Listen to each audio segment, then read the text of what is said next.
We did this study because 30 or 40 years ago, one surgeon called Steve Arthroscopy, who was a veterinarian, did a study which basically looked at how the meniscus was vascularized, which means how many vessels or how much innervation and irrigation the meniscus has, which means how many nutrients the meniscus gets. And what he saw is basically that there's a lot of irrigation of nutrients on the outside where the vessels come through, but not too many on the inside. So he defined that and basically called it the red-red zone, the red-white zone, and the white-white zone because there's almost no vessels, no irrigation. It's important clinically because what we used to think is that if you had a tear that was pretty close to the margin or to the inner side of a meniscus, those tears don't heal. And therefore, most people will just take the meniscus out or do what we call a subtotal meniscectomy, when they take most of a meniscus in a clean-out procedure. We know now that when you take meniscus, you can develop arthritis because imagine that this is the cushion of the bone. So instead of having that cushion and dissipating the load of a meniscus of your body, basically that goes in contact to the shin bone, to the tibia.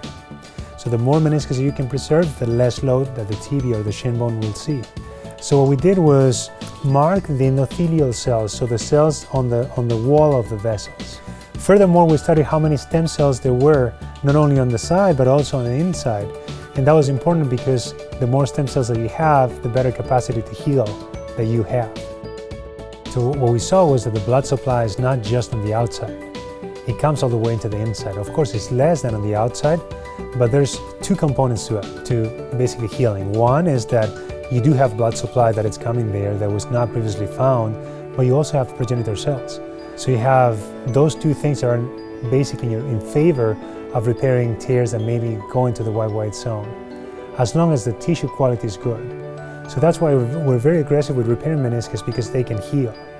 And at that point, you preserve the meniscus, you preserve the joint probably for longer because you're able to protect the cartilage, as well as protect the biomechanics of the knee because we know that they provide stability to the knee. You know, research at MOR is very important for us because we are able to do bench-side studies that tells us, you know, where to go, but additionally, we understand what happens at time zero when we do different things, like repairing a meniscus or taking it out.